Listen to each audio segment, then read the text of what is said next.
আসসালামু আলাইকুম সুপ্রিয় শিক্ষার্থী বন্ধুরা, business studies tutorial BD YouTube channel থেকে আমি তোমাদের সাথে আজকে আলোচনা করব BBA and BBS first year principal of account সম্পর্কে বা প্রিন্সিপাল অফ অ্যাকাউন্ট নিয়ে। তো আমরা এই সাবজেক্টটি ধারাবাহিকভাবে প্রত্যেকটি অধ্যায়ের ধারাবাহিকভাবে ক্লাস নিব এবং কি একবারে তোমরা যারা চাকরি করতেছ কিংবা ব্যবসা করতেছ, যার কারণে কলেজে যাইতে পারো না ঠিকমতো কিংবা ভালোভাবে পড়তে পারো না, তারা আমার এই ক্লাসগুলো দেখলে একবারে প্রথম থেকে সব কিছু বুঝতে পারবা।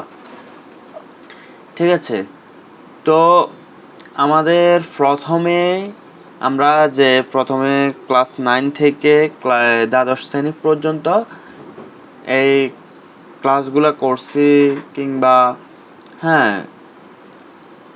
স্কুলে ক্লাস করছিলাম, এই ম্যাথগুলা সমাধান করছি, বাট ওই সময় সবগুলো ছিল বাংলাতে।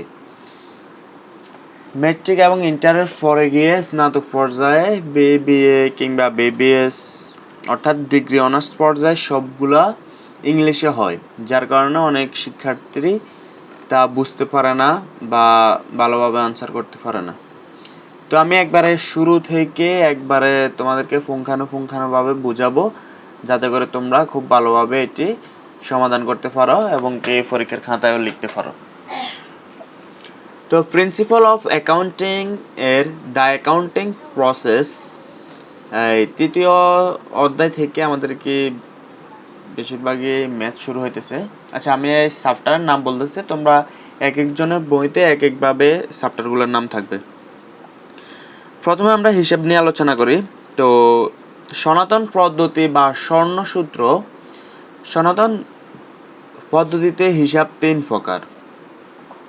1. ব্যক্তিবাচক হিসাব, পার্সোনাল অ্যাকাউন্ট, গ্রহীতা ডেবিট, দাতা ক্রেডিট। 2. সম্পত্তিবাচক হিসাব, অ্যাসেটস অ্যাকাউন্ট। সম্পদ আসলে বা বাড়লে ডেবিট, সম্পদ চলে গেলে বা কমলে ক্রেডিট। নামিক বা আয় ব্যয় বাচক হিসাব, ইনকাম অ্যান্ড এক্সপেন্ডিচার অ্যাকাউন্ট। যাবতীয় ব্যয় বা লোকসান ডেবিট, যাবতীয় আয় বা লাভ ক্রেডিট। এবার হচ্ছে আধুনিক পদ্ধতি বা আমেরিকান পদ্ধতিতে সূত্র। সম্পদ হিসাব বা asset account. Increase of asset, সম্পদ বৃদ্ধি পেলে ডেবিট। ডিক্রিজ অফ অ্যাসেট, সম্পদ হ্রাস পেলে ক্রেডিট। ব্যয় হিসাব, এক্সপেন্স হিসাব। ইনক্রিজ অফ এক্সপেন্স, ব্যয় বৃদ্ধি পেলে ডেবিট। ডিক্রিজ অফ এক্সপেন্স, ব্যয় হ্রাস পেলে ক্রেডিট। আয় হিসাব, ইনকাম বা রেভিনিউ। ডিক্রিজ অফ ইনকাম, আয় হ্রাস পেলে ডেবিট। ইনক্রিজ অফ ইনকাম, আয় বৃদ্ধি পেলে ক্রেডিট। দায় হিসাব বা লাইবিলিটি। ডিক্রিজ অফ লাইবিলিটিস, দায় হ্রাস পেলে ডেবিট। ইনক্রিজ অফ লাইবিলিটিস, দায় বৃদ্ধি পেলে ক্রেডিট। মালিকানা সত্ত্ব হিসাব, honours equity. Decrease of honours equity, মালিকানা হ্রাস debit. Increase of honours equity, মালিকানা বৃদ্ধি ক্রেডিট। জাবেদা ভালোভাবে আয়ত্ত করার জন্য দুটি বিষয় অবশ্যই মনে রাখতে হবে: টাকা আসছে না গেছে। 2. কেন আসছে বা কেন গেছে। অর্থাৎ নগদ টাকা হাতে আসলে সর্বদা ক্যাশ ডেবিট হবে, নগদ টাকা চলে গেলে সর্বদা ক্যাশ ক্রেডিট। তো এখন আমরা জাবেদা কয় প্রকারের হয়ে থাকে, অর্থাৎ কি রিলেটেড জাবেদা হয় তা নিয়ে আলোচনা করতেছি। অ্যাসেট রিলেটেড, সম্পদ সংক্রান্ত জাবেদা। এক্সপেন্স রিলেটেড, ব্যয় বা খরচ সংক্রান্ত জাবেদা। রেভিনিউ রিলেটেড, আয় সংক্রান্ত জাবেদা। লাইবিলিটিস রিলেটেড, দায় সংক্রান্ত জাবেদা। অনার্স ইকুইটি রিলেটেড, মালিকানা সত্ত্ব সংক্রান্ত জাবেদা। আদার্স এন্ট্রি, অন্যান্য বা মিশ্র জাবেদা। প্রথম ধাপ সম্পদ সংক্রান্ত জাবেদা। সম্পদ সংক্রান্ত জাবেদা করার জন্য আমাদের সম্পদগুলোর নাম জানতে হবে। তো আমরা বাংলা নামগুলো অনেকেই জানি, এখন ইংলিশ নাম সহ আমি আলোচনা করতেছি, তোমরা দেখো। ক্যাশ নগদ, ব্যাংক ব্যাংক, ফার্নিচার আসবাবপত্র, ইকুইপমেন্ট অফিস ইকুইপমেন্ট বা স্টোর ইকুইপমেন্ট, সরঞ্জাম বা অফিস সরঞ্জাম বা স্টোর সরঞ্জাম, মেশিন যন্ত্রপাতি বা কলকঞ্জা, সাপ্লাইজ সাপ্লাইজ বা সরবরাহ দ্রব্যাদি, মোটর ট্রাক মোটর বা মোটর কার বা মোটর বাস বা ট্রাক, আনইউজড স্টেশনারি অব্যবহৃত মণিহারি, অ্যাকাউন্ট রিসিভাল ডেবিটর্স, অ্যাকাউন্ট রিসিভাল হচ্ছে প্রাপ্য হিসাব, ডেবিটর্স হচ্ছে দেনাদার, বিল্ডিং ভবন, ল্যান্ড জমি বা ভূমি, ইনভেন্টরি মজুত মাল, স্টক মজুত পণ্য, প্রিপেড এক্সপেন্স অগ্রিম খরচ, ইনভেস্টমেন্ট বিনিয়োগ, বিলস রিসিভাল প্রাপ্য হিসাব, গুডউইল সুনাম, পেটেন্ট মেধাস্বত্ব, কপিরাইট স্বত্বাধিকার, loan giving loan to others প্রদানকৃত ঋণ। আচ্ছা, এবার সম্পদ সংক্রান্ত জাবেদা নগদে। সূত্র হচ্ছে সম্পদ আসলে ডেবিট, সম্পদ চলে গেলে ক্রেডিট।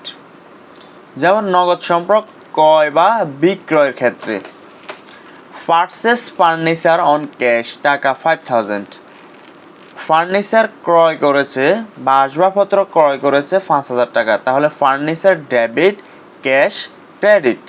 সম্পদের নামটা ডেবিট হবে যেটা পারচেস করার ক্ষেত্রে অর্থাৎ ক্রয় করার ক্ষেত্রে। সোল্ড ফার্নিচার অন ক্যাশ টাকা 5000, এখন হচ্ছে ওই ফার্নিচারটা বিক্রি করছে 5000, তাহলে বিক্রি করার কারণে আমাদের কাছে ক্যাশ আসছে, cash debit, furniture credit. Purchase machine on cash টাকা 6000, machine debit, cash credit.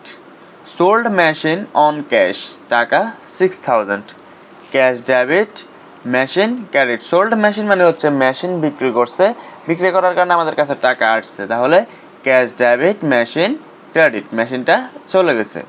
Purchase equipment on cash টাকা 7000, ইকুইপমেন্ট ডেবিট, ক্যাশ ক্রেডিট, অর্থাৎ ইকুইপমেন্ট ক্রয় করছে তাহলে ইকুইপমেন্ট ডেবিট, তার নগদ টাকা চলে গেছে cash credit. Sold equipment on cash টাকা 7000, ইকুইপমেন্ট বিক্রি করছে তাহলে cash debit, equipment credit.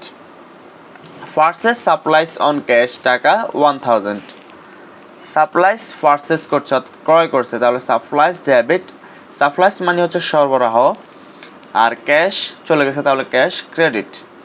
Cash received from debtors টাকা 10000, দেনাদারের কাছ থেকে টাকা প্রাপ্ত হয়েছে তাহলে ক্যাশ ডেবিট, ডেবিটর্স ক্রেডিট।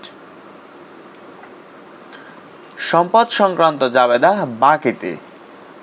বাকিতে সম্পদ ক্রয় বা বিক্রয়ের ক্ষেত্রে একটি নোট আছে যা তোমাদের মনে রাখতে পারো। বাকিতে বা দ্বারে কোনো পণ্য বা সম্পদ ক্রয় করা হলে অ্যাকাউন্টস পেয়েবল ক্রেডিট করতে হয়, পক্ষান্তরে বাকিতে বা দ্বারে কোনো পণ্য বা সম্পদ বিক্রয় করা হলে অ্যাকাউন্ট রিসিভাল ডেবিট করতে হয়। অ্যাকাউন্ট রিসিভাল হচ্ছে আমরা যাদের কাছে টাকা পাবো, অ্যাকাউন্টস পেয়েবল হচ্ছে যে বা যিনি আমাদের কাছে টাকা পাবে। পারচেস ফার্নিচার অন ক্রেডিট, বাকিতে ফার্নিচার ক্রয় করেছে তাহলে furniture debit, accounts payable credit. আমরা উপরে যে বলছিলাম যে বাকিতে কোনো পণ্য ক্রয় করা হলে অ্যাকাউন্টস পেয়েবল ক্রেডিট করতে হবে। Sold furniture on account, on account অথবা অন ক্রেডিট এই দুইটার একটা থাকলে মনে হবে যে লেনদেনটি বাকিতে বা ধারে। সোল্ড ফার্নিচার অন অ্যাকাউন্ট টাকা 5000, তাহলে account receivable debit, furniture credit. Purchase machine on credit, machine debit, accounts payable credit. On credit থাকার কারণে আমরা বুঝতে পেরেছি এটা বাকিতে, আর পারচেসের ক্ষেত্রে বিপরীতটা হয় সবসময় অ্যাকাউন্টস পেয়েবল, আর ডেবিট যে সম্পদ ক্রয় করেছে তাহলে ওই সম্পদটি হবে debit.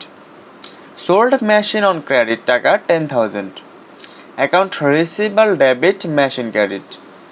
Purchase equipment on credit টাকা 1000, ইকুইপমেন্ট পারচেস করছে যার কারণে ইকুইপমেন্ট ডেবিট আর অ্যাকাউন্টস পেয়েবল ক্রেডিট বাকিতে পারচেস করার কারণে। সোল্ড ইকুইপমেন্ট অন ক্রেডিট টাকা 15000, বাকিতে ইকুইপমেন্ট বিক্রি করছে, তাহলে account receivable debit equipment credit. চেকে বা ব্যাংকের মাধ্যমে ক্রয় বা বিক্রয়ের ক্ষেত্রে নোট, চেকে প্রদান করলে বা চেকে কোনো পণ্য বা সম্পদ ক্রয় করা হলে ব্যাংক ক্রেডিট করতে হয়। পক্ষান্তরে চেকে পাওয়া গেলে বা চেকে কোনো পণ্য বা সম্পদ বিক্রয় করা হলে ক্যাশ বা ব্যাংক ডেবিট করতে হয়। চেক ব্যাংকে জমা দেওয়া বোঝালে ব্যাংক ডেবিট করতে হয়। তাহলে purchase furniture on cheque taka 5000, furniture debit bank credit. Sold furniture on cheque taka 5000, bank বা cash debit furniture credit. Purchase machine on cheque taka 4000, machine debit bank credit. চেকের মাধ্যমে মেশিন ক্রয় করছে যার কারণে মেশিন ডেবিট, যেহেতু চেক প্রদান করছে তাহলে ব্যাংকের টাকা চলে যাবে, সেজন্য bank credit. Sold machine by cheque taka 6000, which is deposit into bank.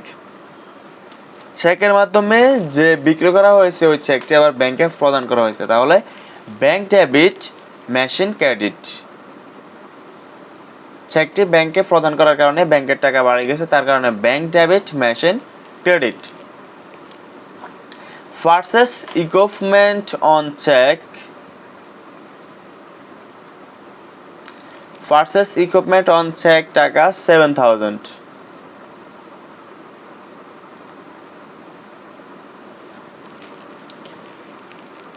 Equipment debit bank credit. Sold equipment taka 7000 on cheque টাকা 2000। তাহলে এখানে ইকুইপমেন্ট বিক্রি করছে কত টাকার? 7000 টাকার, আর অন চেক টাকা 2000, চেকের মাধ্যমে প্রদান করছে 2000। ঠিক আছে, তো এখানে আচ্ছা এখানে একটা এন্ট্রি যোগ হবে, এখানে ভুল হয়েছে।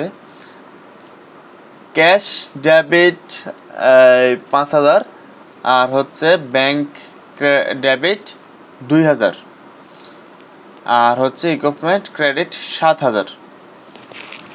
আচ্ছা ওই ব্যাংক যে এখানে উপরে উল্লেখ ছিল যে ক্যাশ অবলিক ব্যাংক দিলে যে কোনো একটা দিতে পারে, তো সেজন্য ওই 2000 এবং 5000কে একসাথে করে লেখা হয়েছে cash oblique bank debit 7000 equipment 7000।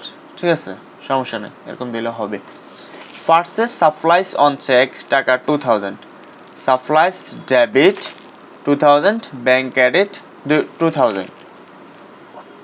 Cash deposit into bank টাকা 50000, ব্যাংকে টাকা জমা দেওয়া হয়েছে, তাহলে ব্যাংক ডেবিট আর ক্যাশ ক্রেডিট, নগদ টাকা চলে গেছে।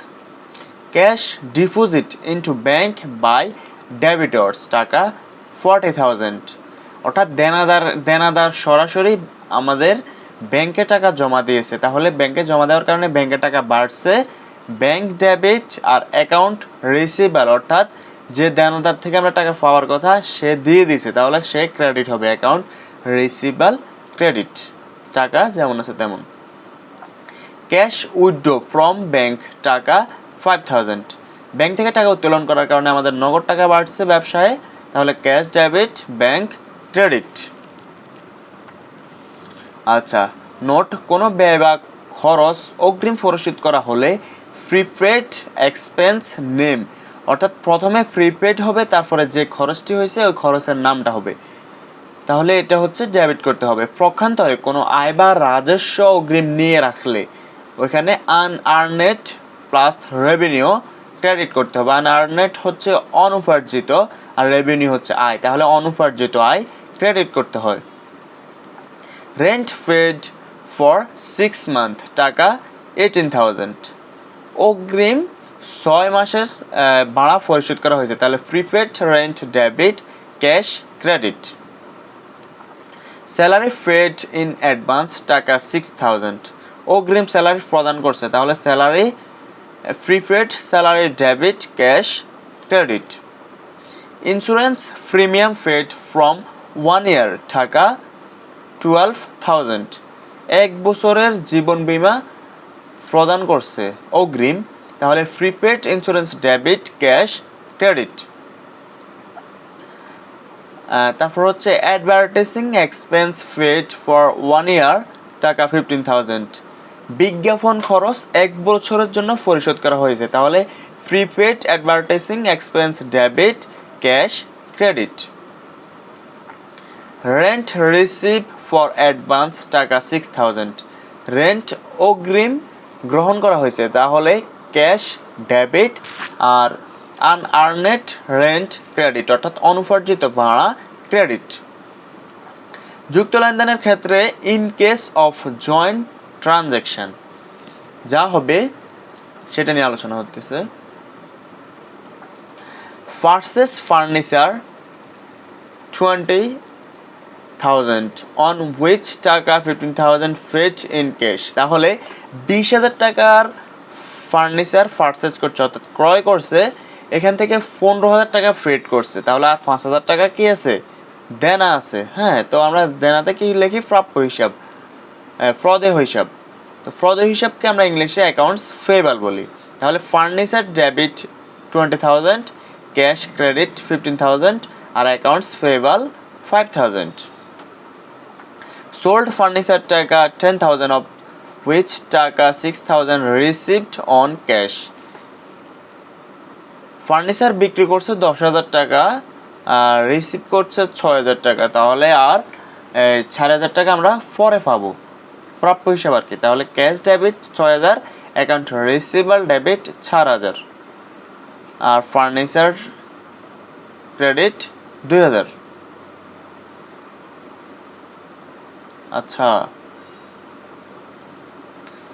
এই যে এখানে ফার্নিচার এখানে 10,000 হবে, এখানে একটু ভুল হয়েছে, তোমরা এটা কারেকশন করে নিও। আচ্ছা, পারচেজ সাপ্লাইস টাকা 2,000 অন হুইচ টাকা 1,200 পেড অন ক্যাশ। 2,000 টাকার সাপ্লাইস নিয়েছে, এখান থেকে 1,200 টাকা দিয়েছে, তাহলে আর 800 টাকা দেন আছে। তো সাপ্লাইস ডেবিট 2,000 হবে, ক্যাশ ক্রেডিট 1,200 আর accounts payable credit 800। Purchase furniture on cash taka 15,000 and on account taka 5,000। Furniture debit 20,000, cash credit 15,000, accounts payable credit 5,000। এখানে 20,000 টাকার ফার্নিচার কিনছে, ক্যাশ প্রদান করছে 15,000 আর 5,000 টাকা পরে দিবে, এটা বাকিতে আর কি। তাহলে এখানে অ্যাকাউন্টস পেয়েবল 5,000। যুক্ত লেনদেনের ক্ষেত্রে ইনক্রিজ অফ জয়েন্ট ট্রানজ্যাকশন, আচ্ছা এটা নিয়ে আমরা অনেকগুলো আলোচনা করছি। আচ্ছা, তাহলে sold furniture on cash taka 15,000 and on account taka 5,000। এখানে ফার্নিচার বিক্রয় করছে 15,000 টাকার, 5,000 টাকা হচ্ছে বাকিতে, ঠিক আছে। তো টোটাল হচ্ছে 15,000 আর 5,000 20,000, তাহলে cash debit 15,000, account receivable debit 5,000 আর ফার্নিচারের মোট দাম হচ্ছে 20,000, ঠিক আছে। পারচেজ মেশিন অন ক্যাশ টাকা 2,000, অন ক্রেডিট টাকা 1,200 অর্থাৎ 1,200। সাপ্লাইস ডেবিট 3,200, ঠিক আছে, 320 3,200 সাপ্লাইস, এখানে 2,000 এখানে 1,200, তাহলে 3,200 আর cash credit 2,000, accounts payable credit 1,200 টাকা। আচ্ছা, sold machine on cash taka 15,000 and on account 5,000 অর্থাৎ 15,000 টাকা নগদে আর 5,000 টাকা বাকি, তাহলে cash debit 15,000, account receivable debit 5,000, machine credit 20,000। Purchase equipment টাকা 18,000 অফ হুইচ টাকা 10,000 অন ক্যাশ অ্যান্ড টাকা 5,000 পেড অন চেক।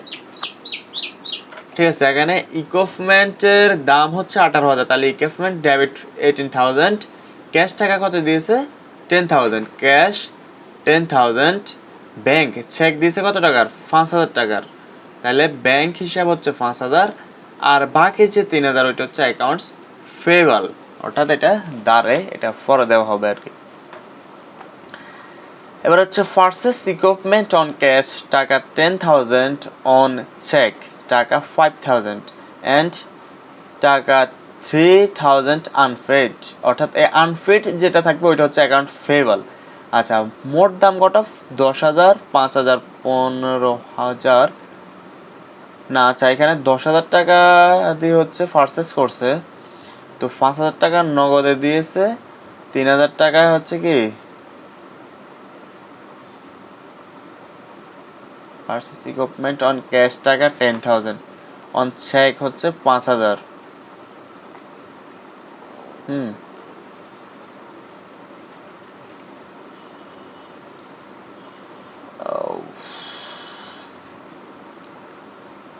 আচ্ছা, ও 5,000 টাকা হচ্ছে নগদে দিয়েছে ব্যাংকের মাধ্যমে, চেকের মাধ্যমে হচ্ছে 3,000, আর অ্যাকাউন্টস পেয়েবল হচ্ছে 2,000, তাহলে 5 3 8, 8 2 10। ঠিক আছে, এখানে ট্রানজ্যাকশানে হয়তো একটু বেশ কম হয়েছে, আচ্ছা ওইটা আমি পরে কারেকশন করে নেব। 39 নাম্বার, সোল্ড ইকুইপমেন্ট টাকা 18,000, of which taka 10,000 on cash and 5,000 paid on cheque, cash debit 10,000, bank অথবা ক্যাশ ডেবিট 5,000, আর অ্যাকাউন্ট রিসিভেবল হচ্ছে 3,000, তাহলে 10 15 আর 3 18,000 টাকা, মেশিনের দাম হচ্ছে টোটাল 18,000 ক্রেডিট, এটা হচ্ছে বিক্রি করছে, যার কারণে মেশিনের দাম মূল তিনটার মিলে এখানে 18,000 টাকা হচ্ছে। তো সবাই ভালো থেকো, আগামী ক্লাসের আমন্ত্রণ জানিয়ে এখানে আজকের মতো শেষ করলাম। দ্বিতীয় ধাপে আমরা এক্সপেন্সের তালিকা, এক্সপেন্স সম্পর্কিত যে জার্নালগুলো আছে ওইগুলো আলোচনা করব, তারপরে হচ্ছে ইনকাম বা আয় সংক্রান্ত, তারপরে দায় এবং মালিকানা সত্ত্ব শেষ করে আমরা ম্যাথ সলভ করব। ধারাবাহিকভাবে প্রত্যেকটি অধ্যায়ের ধারাবাহিকভাবে ক্লাস থাকবে। তোমরা ম্যাথগুলো করার আগে এই যে ক্লাসগুলো এগুলো একটু দেখো, এগুলো দেখলে দেখবে ঘুরে ফিরে এই অ্যান্টিগুলাই পাবে, আর এই জার্নালগুলো জানা থাকলে তোমার ম্যাথে কোনো সমস্যা হবে না, কোনো কিছুতে আটকাবে না, খুব দ্রুত ম্যাথগুলো সলভ করতে পারবা। তো ঠিক আছে, আজকের জন্য এখানেই, সবাই ভালো থেকো, আল্লাহ হাফেজ।